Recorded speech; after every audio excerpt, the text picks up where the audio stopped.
Alors, dans cette partie du cours, nous allons voir la physiologie de la cellule musculaire. Alors, d'une manière générale, le terme de tissu musculaire recouvre l'ensemble des cellules dotées de propriétés contractiles et regroupées au sein d'une structure organisée, les muscles. Nous avons différents tissus de cellules musculaires. Nous avons le tissu musculaire squelettique, lisse et myocardique. Ils diffèrent par leur structure, leur situation dans le corps, leur fonction, leur mode de déclenchement de leur contraction. Les cellules musculaires ont-ils des points communs? Bien sûr. Alors les points communs sont la forme allongée des cellules qui constituent des fibres musculaires. La contraction de ces fibres musculaires est assurée grâce à des myofilaments, des protéines contractiles qui sont des filaments d'actine et de myosine. Alors, les différences entre les tissus. En ce qui concerne le tissu musculaire squelettique, on va trouver que c'est un muscle, ce sont des muscles striés, sous la forme de muscles squelettiques qui recouvrent le squelette osseux et s'y attachent. C'est pour ça qu'on les appelle les muscles squelettiques. Les fibres musculaires squelettiques sont les plus longues et elles forment des stries. Elles sont sous contrôle volontaire, c'est-à-dire elles ne peuvent se contracter que s'il y a une action volontaire. Elles peuvent se contracter rapidement et avec une grande force. Elles sont très fatigables. En ce qui concerne le tissu musculaire cardiaque, il n'existe que dans le cœur, le myocarde. Il est strié aussi, mais il est sous contraction involontaire. Il est sous le contrôle du système nerveux autonome, involontaire. Le tissu musculaire lisse, on le trouve dans les organes viscéreux creux. C'est un tissu non strié et il est involontaire. Il est aussi sous le contrôle du système nerveux autonome. Caractéristiques générales du tissu musculaire. D'abord, quelles sont les fonctions du tissu musculaire? Alors, le tissu musculaire a plusieurs missions, on va dire, plusieurs fonctions. Ils assurent les mouvements, ils assurent le maintien de la posture, c'est-à-dire la position du corps à un moment donné. Ils assurent la stabilisation des articulations et ils produisent de la chaleur. Leurs caractéristiques fonctionnelles sont les suivantes. Le tissu musculaire est excitable. L'excitabilité est la faculté de percevoir un stimulus et d'y répondre. La contractilité est aussi une caractéristique du tissu musculaire, c'est-à-dire la capacité de se contracter avec force en présence d'une stimulation appropriée, adéquate, suffisante. L'extensibilité, c'est la faculté d'étirement. Lorsqu'elles se contractent, les fibres musculaires raccourcissent, mais lorsqu'elles sont détendues, on peut les étirer au-delà de leur longueur de repos. Donc c'est ça l'extensibilité. Et le tissu musculaire est élastique. L'élasticité, c'est la possibilité pour les fibres musculaires de se raccourcir et de reprendre leur longueur de repos lorsque on les relâche. Comme un ressort, on les tire et quand on le lâche, il revient à sa position initiale. Alors, anatomiquement, comment s'organise le tissu musculaire squelettique? Dans cette partie de cours, on va s'intéresser surtout au tissu musculaire squelettique. Alors, le muscle squelettique est constitué par un corps musculaire et par un ou plusieurs tendons. Le corps musculaire, ce que vous voyez ici, un ou plusieurs tendons, c'est cette partie qui va attacher les muscles aux os. Alors, le corps musculaire, il est constitué de plusieurs centaines de milliers de fibres musculaires regroupées en faisceaux. Autour de chaque faisceau, on va trouver une enveloppe qu'on appelle le périmysium. Mais l'enveloppe externe s'appelle l'épimysium. Alors maintenant, dans les faisceaux, on va trouver les fibres musculaires et chaque fibre musculaire, elle va être entourée par une enveloppe interne qu'on appelle l'endomysium. L'endomysium sépare les fibres musculaires entre elles. C'est un isolant électrique en doublant la membrane électriquement excitable qui regroupe les fibres. Donc c'est une couche d'enveloppe qui regroupe la membrane de la fibre musculaire, à savoir le sarcolème.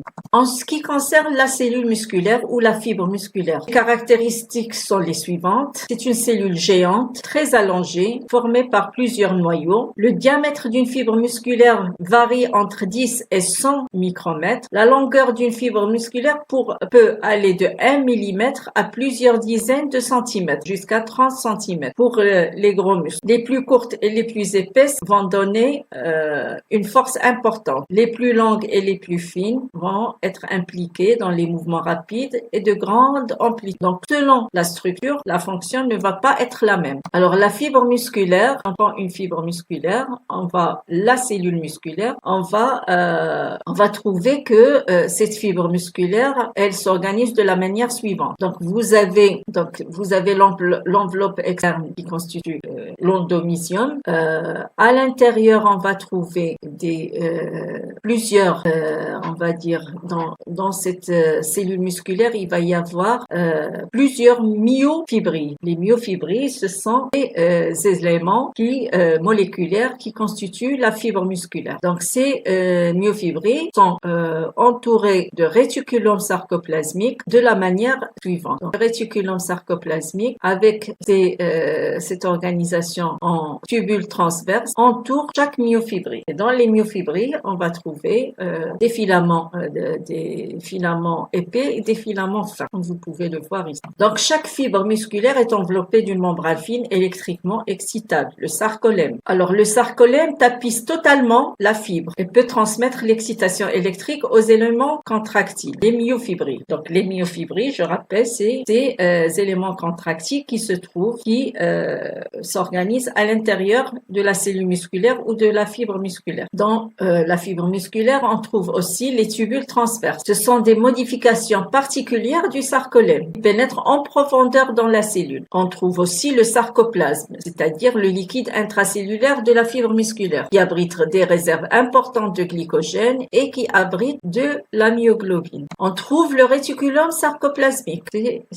cette structure qui entoure les myofibrilles et qui est ici bleue. C'est un réseau de tubules qui parcourt les intervalles entre les myofibrilles. Les terminaisons du réticulum sont appelées citernes. Ces citernes remplies d'ion calcium. L'ion calcium est très très important dans la contraction musculaire. Donc ici, vous avez du muscle jusqu'aux différents éléments moléculaires. Donc le muscle est constitué par un ensemble de fascicules musculaires. Les fascicules musculaires sont constitués de plusieurs fibres musculaires et à l'intérieur des fibres musculaires, on trouve plusieurs myofibrilles. Ces myofibrilles sont constituées par différents éléments moléculaires. On va trouver les filaments épais qui sont des filaments de myosine. On trouve des filaments fins qui sont des filaments d'actine, d'accord? Et selon cette disposition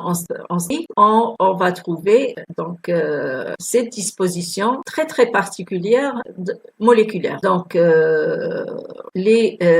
ces molécules sont délimitées par ce qu'on appelle deux strizèdes qui vont constituer donc la partie contractile de ces fibres musculaires. Alors les myofibrilles sont des structures allongées d'une extrémité à l'autre de la fibre musculaire. Elles se regroupent parallèlement par paquets de 40 à 80 et chacune présente dans sa longueur une alternance régulière de bandes sombres et claires. C'est ce qui va donner cette apparence liée de ces myofibrilles. L'alternance de ces bandes, c'est-à-dire des zones de chevauchement des filaments contractiles, se fait par les filaments d'actine et de myosine. Ce sont des structures moléculaires. La position de ces filaments se répète de manière très régulière tout au long de la fibre au sein d'unités particulières appelées sarcomères. Le sarcomère, c'est cette partie qui est comprise entre deux strizèdes. Là, vous avez les filaments épais de myosine que vous trouvez ici avec des têtes de myosine. La structure moléculaire se présente ainsi et les filaments fins d'actine qui se présentent comme ça avec parcourus par des structures moléculaires qu'on appelle le complexe troponine-tropomyosine. Le tropomyosine, c'est cette partie-là. Le complexe troponine, c'est ça, avec plusieurs molécules. Et en bleu, vous avez les filaments d'actine. Le sarcomère, rappelez-vous, c'est la partie comprise entre deux strizèdes, comprend un disque sombre, la bande A, encadré de deux disques clairs, la bande I. Il est limité à ses extrémités par deux lignes sombres, les strizèdes, qui constituent les sites de jonction des sarcomères entre eux. Donc, le sarcomère se présente ainsi et ces dispositions en ski de ces différentes molécules donnent cet aspect-là. Et selon les différentes zones et selon la partie du chevauchement entre les différents filaments moléculaires, on va trouver, on appelle la zone H, la bande A, la bande I, etc. Et ça, c'est des structures qui sont comme ça et qui vont nous donner cette forme striée. Donc, vous avez le sarcomère, c'est cette partie qui est comprise entre deux stries Z. Et c'est la partie qui va se chevaucher lors de la contraction musculaire. Donc, vous avez ici les différentes parties de la répartition des filaments fins d'actine et des filaments épais de myosine. Et selon la zone de chevauchement, vous allez avoir plusieurs bandes, des bandes claires et des bandes sombres, etc. Au milieu des filaments fins d'actine s'intercalent les filaments épais de myosine. Les filaments d'actine sont solidement fixés au stries Z. Les filaments épais sont formés par l'assemblage de plusieurs molécules de myosine. Alors, on va voir le mécanisme de la contraction, les myofilaments. Alors, les propriétés des têtes de myosine, c'est qu'ils vont pouvoir dégrader une molécule d'ATP et se lier avec les filaments d'actine. Au repos, les liaisons entre actine et myosine sont empêchées par l'inhibition exercée par deux protéines, la troponine et la tropomyosine. Ce sont des verrous placés entre les filaments fins et épais. Alors, on va voir comment se fait la commande neuromusculaire, le couplage excitation-contraction. Pour qu'une fibre musculaire se contracte, il faut qu'il y ait un potentiel d'action qui doit être appliqué sur le sarcolème, ce qui va permettre l'augmentation de la concentration intracellulaire d'ion Ca2+, ce qui va permettre la contraction. Alors, l'influx nerveux, il provient il arrive par les nerfs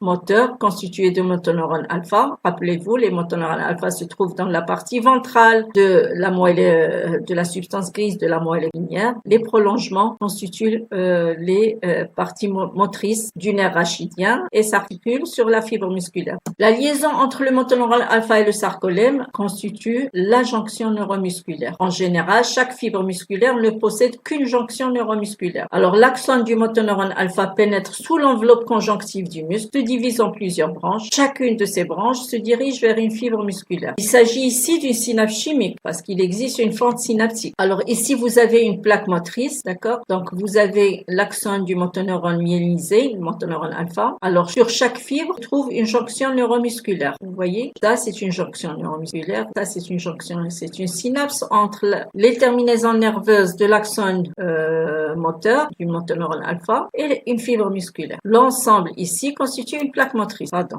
Le neurotransmetteur ici de la jonction neuromusculaire, nous l'avons vu, c'est l'acétylcholine. La plaque motrice, c'est la partie du sarcolème, de la fibre musculaire où se trouve la jonction neuromusculaire. Lorsqu'une cellule musculaire se contracte, chacun de ces sarcomères raccourcit et les strisés se rapprochent. Aucun des filaments ne change de longueur pendant que les sarcomères se contractent. La contraction se fait par un glissement des filaments d'actine le long des filaments de myosine. Alors, lorsque le potentiel membranaire qui parcourt le sarcolème arrive au niveau des cythernes, rappelez-vous, c'est les parties qui contiennent le calcium du réticulum endoplasmique, la membrane des cythernes devient perméable au calcium. Alors, comment les choses se passent-ils? Donc, vous avez une jonction neuromusculaire, donc vous avez ici la terminaison présynaptique avec l'acétylcholine, d'accord? De l'autre côté, vous avez le sarcolème et vous avez les tubules transverses, d'accord? Donc, une fois le potentiel d'action arrive au niveau de la terminaison axonale du neurone moteur, il va y avoir la libération de l'acétylcholine. L'acétylcholine va se lier au récepteur ionotropique qui se trouve de l'autre côté de la membrane et donc va induire un potentiel d'action qui lui va se propager. Donc elle va induire l'entrée de Na+ et la sortie de K+, et donc un potentiel d'action va se propager le long des tubules transverses. Alors au niveau des tubules transverses, rappelez-vous que nous avons une partie du réticulum sarcoplasmique qui contient une réserve de calcium ici, donc c'est du côté fibre musculaire. Donc l'arrivée du potentiel d'action va permettre, on va dire, elle va activer ce complexe ryanodine et récepteur à la ryanodine et la partie déhydropyridine. Et regardez ce qui va se passer. Donc le récepteur déhydropyridine localisé sur les tubules transverses est une protéine canal voltage dépendant et le récepteur à la ryanodine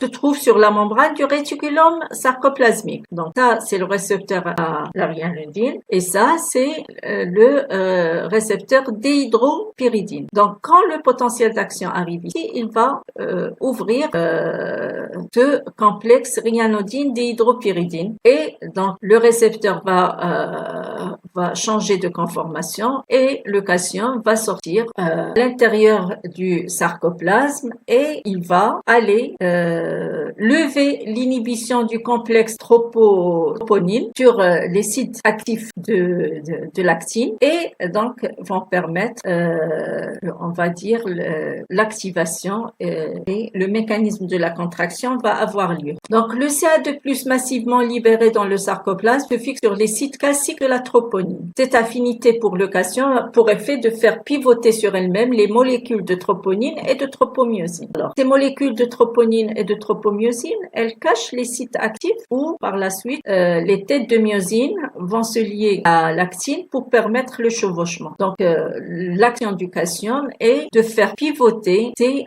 complexes troponine, tropomyosine et libérer les sites actifs pour que les têtes de myosine puissent venir se fixer et faire bouger, faire glisser les filaments d'actine sur les filaments de myosine. Alors regardez ce qui se passe et chaque fois il y a la consommation d'une molécule d'ATP. Voyez comment donc regardez bien comment les têtes de myosine se fixent sur les sites actifs de l'actine et font glisser les filaments d'actine. Bien sûr en consommant des molécules d'ATP. Donc la molécule de tropomyosine qui au repos s'intercalait entre l'actine et la myosine est alors déplacée et ne se pose plus au contact spontané des têtes des molécules de myosine et d'actine. Et là, un pont actomyosine se forme. L'accouplement de l'actine et de la myosine permet la dégradation d'une molécule d'ATP et la production d'énergie. Cette énergie est convertie en mouvement de la tête de chaque molécule de myosine qui ensemble donnent un micro-mouvement de glissement des filaments d'actine vers le centre du sarcomère. Sur leur lancée, les têtes de myosine se détachent des sites où elles étaient fixées. Elles vont chercher d'autres sites voisins pour à nouveau faire glisser les filaments d'actine sur les filaments de myosine. Donc, vous avez ici le cycle complet de la contraction. Alors, au départ, vous avez un état non activé. La tropomyosine masque le site de fixation de la myosine sur l'actine. Le cation provenant du réticulum se fixe sur la troponine, entraînant le glissement de la tropomyosine et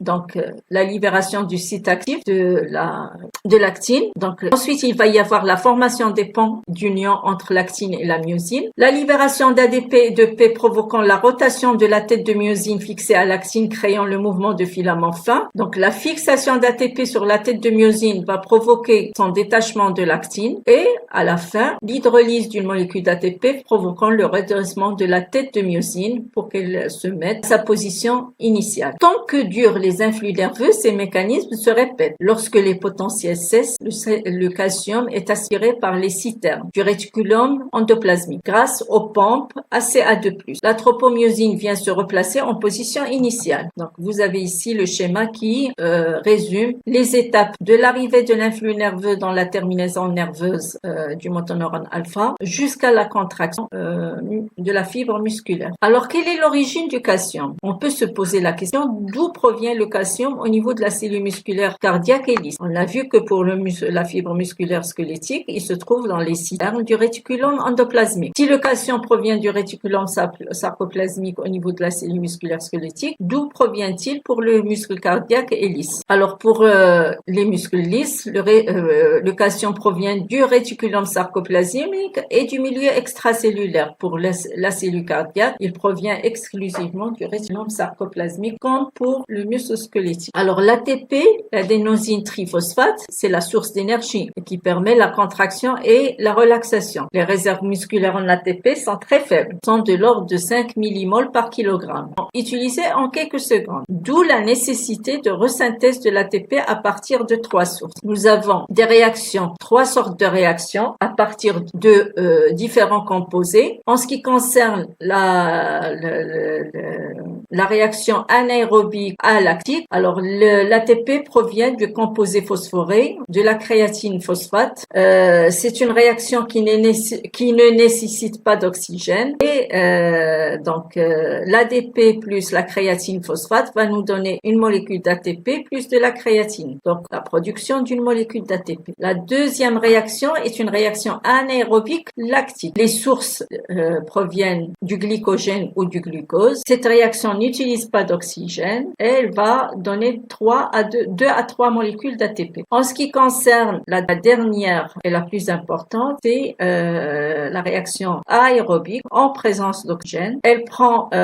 ses sources à partir des glucides et des lipides du corps. La réaction va produire jusqu'à 138 molécules d'ATP. Alors, quelles sont les caractéristiques des fibres musculaires? Nous allons trouver des fibres oxydatives à contraction lente. Ce sont les fibres qu'on appelle de type 1. Ce sont des fibres rouges. Et des fibres glycolytiques à contraction rapide. Ce sont des fibres de type, de type 8. Et ce sont des fibres blanches. Les différences entre ces deux types de fibres, sont dans la fonction. En ce qui concerne la vitesse de contraction, elle est lente dans les fibres oxydatives, elle est rapide dans les fibres glycolytiques à contraction rapide. L'activité ATPasique de la voie principale de la synthèse d'ATP est lente et se fait en aérobie, alors que dans les fibres glycolytiques, c'est une activité rapide qui se fait à partir de la glycolyse et en anaérobie. La concentration en myoglobine est élevée dans les fibres oxydatives, c'est pour ça que leur couleur est rouge, et elle est faible dans les fibres glycolytiques. Les réserves en glycogène sont faibles dans les fibres oxydatives et sont élevées dans les fibres glycolytiques. La vitesse de fatigue, elle est lente pour les fibres rouges et elle est rapide, sont très fatigables pour les fibres glycolytiques. Et leurs couleurs, bien sûr, sont rouges et blanches. Les mitochondries sont nombreuses dans les fibres oxydatives et sont peu nombreuses dans les fibres glycolytiques. On va voir un petit peu rapidement l'unité motrice, qu'est-ce que c'est, parce que le muscle squelettique à l'exercice, il va se comporter d'une manière un petit peu caractéristique. Chaque fibre musculaire est liée à un axone moteur. Un même neurone peut régir plusieurs fibres musculaires, peut commander plusieurs fibres musculaires. L'ensemble formé par un neurone moteur et toutes les fibres musculaires qu'il desserte est appelé unité motrice. Alors, un petit motoneurone avec différentes terminaisons va alimenter plusieurs fibres musculaires, quelques fibres musculaires. Un gros motoneurone, il aura plusieurs arborisations terminales, il va alimenter un grand nombre de fibres musculaires. Donc, il s'agit là d'une grande unité motrice, alors que là, c'est une petite unité motrice. Une unité motrice est un motoneurone plus toutes les cellules musculaires qui en dépendent. On va trouver des unités motrices qui sont formées de 50 à 2000. On va trouver des muscles formés par des unités motrices qui peuvent aller de 50 à 2000 unités motrices. Et le nombre de fibres musculaires par unité motrice dépend de la taille et de la finesse de l'action. Par exemple, pour les muscles oculomoteurs, on va trouver 15 fibres musculaires dans une unité motrice. Pour le muscle quadriceps, qui est un muscle postural, on va trouver 2000 fibres par unité motrice. Alors, toutes les fibres d'une même unité motrice ont les mêmes caractéristiques histologiques.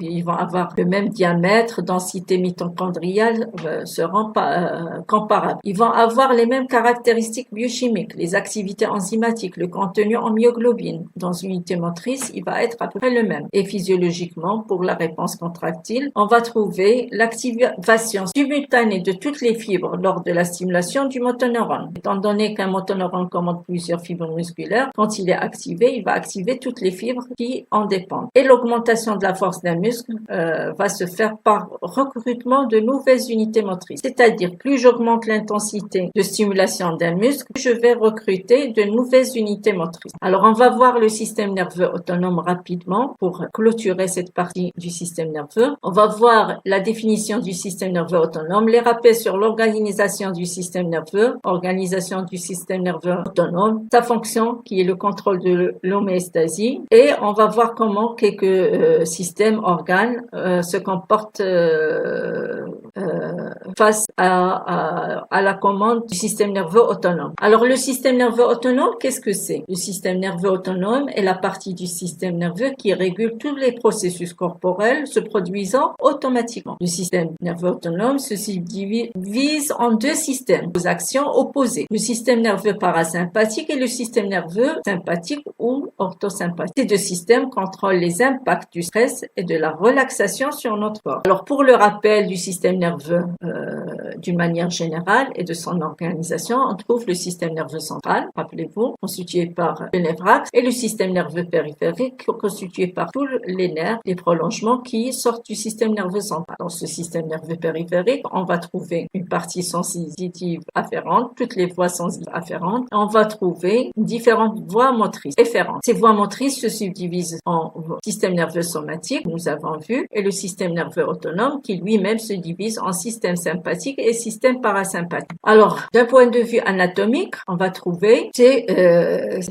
les emplacements, on va dire, du système sympathique et parasympathique sont différents. Alors, vous avez ici un lien pour une vidéo sur YouTube qui fait rappel des différentes composantes du système nerveux central et périphérique, et surtout, elle vous permet de comprendre l'organisation anatomique et fonctionnelle du système sympathique et parasympathique. Alors, vous avez ici les principales voies nerveuses périphériques. Donc, vous avez les voies sensitives. On sait que c'est maintenant une voie sensitive. Et nous avons, en ce qui concerne les muscles striés, les voies motrices.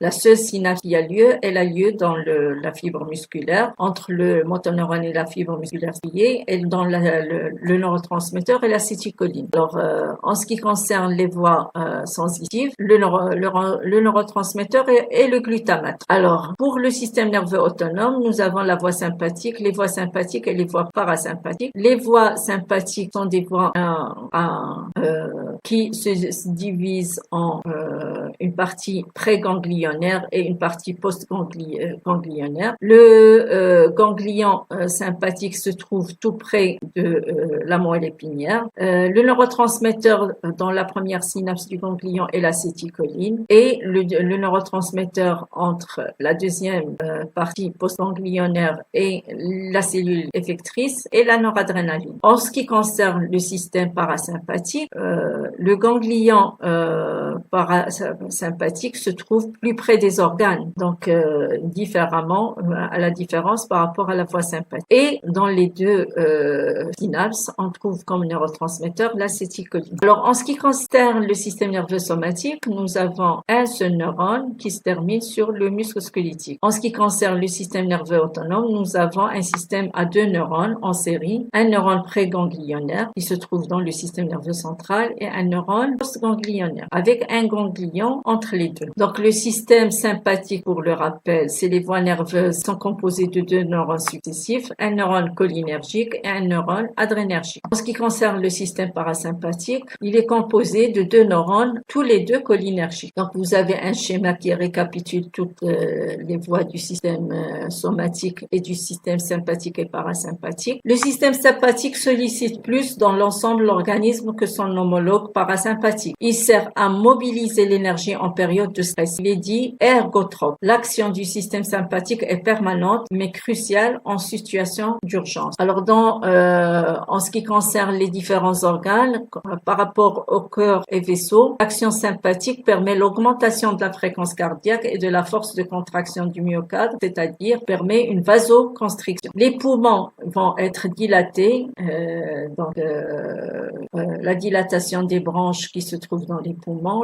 En ce qui concerne le tube digestif, il y a diminution de la motricité, il y a contraction des sphincters, inhibition des sécrétions digestives. Pour la vessie, l'action sympathique est un relâchement, etc. Il y a cette opposition fonctionnelle des deux systèmes, sympathique et parasympathique. Le système nerveux parasympathique est responsable des fonctions involontaires de l'organisme, destinées à atténuer, adoucir les fonctions neurologiques inconscientes du corps. En effet, l'action du système nerveux parasympathique s'oppose à celle du système sympathique en s'occupant de ralentir les fonctions de l'organisme dans un objectif d'économiser de l'énergie. Le nerf vague, qui est le nerf également nommé nerf pneumogastrique ou nerf 10 crânien, constitue la 10e paire des nerfs crâniens, intervenant dans de nombreuses fonctions de l'organisme, notamment les actions parasympathiques. Alors, l'action parasympathique est opposée à celle de l'action sympathique en ce qui concerne le cœur et les vaisseaux. L'action parasympathique permet un ralentissement de la fréquence cardiaque et respiratoire et de la force de contraction des oreillers, une diminution de la fréquence